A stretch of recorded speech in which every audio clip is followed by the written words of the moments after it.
Hello friends, मी आहे अंजली आणि आज इथे मी अगदी साध्या आणि सोप्या पद्धतीने हा सोयाबीन पुलाव राईस बनवणार आहे, जो की माझ्या मुलांचा तर ऑल टाईम फेवरेटच आहे. आणि त्यासाठी 1.5 वाटी बासमती पुलाव राईस मी इथे घेतलेला आहे. तो स्वच्छ धुवून थोड्या वेळासाठी मी भिजत ठेवलेला आहे. आणि सोयाबीनसुद्धा मी इथे थोड्या वेळासाठी भिजत ठेवणार आहे. इथे एकच काळजी घ्यायची आहे की सोयाबीन आपला चांगल्या क्वालिटीचा असला पाहिजे. आणि भात फोडणीला देण्यासाठी कढईमध्ये तेल ॲड केलेलं आहे. काही खडे मसाले इथे ॲड केलेले आहेत. लवंग, काळी मिरी, हिरवी वेलची, दालचिनी, तेजपत्ता ॲड केलेला आहे. थोडंसं परतून झाल्यानंतर अद्रक लसूण मी जाडसर वाटून घेतलं होतं ते ॲड केलेलं आहे. एक मोठा कांदा मी इथे ॲड केलेला आहे.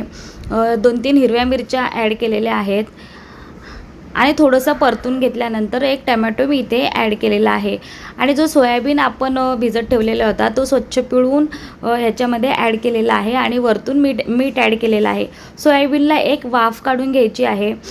व्यवस्थित परतून झाल्यानंतर तांदूळ याच्यामध्ये ॲड करायचे आहेत आणि तांदळाच्या दुप्पट म्हणजेच 1.5 वाटी मी तांदूळ घेतला होता, तर 3 वाट्या मी इथे पाणी ॲड केलेलं आहे आणि 2 टेबलस्पून तूप ॲड केलेलं आहे.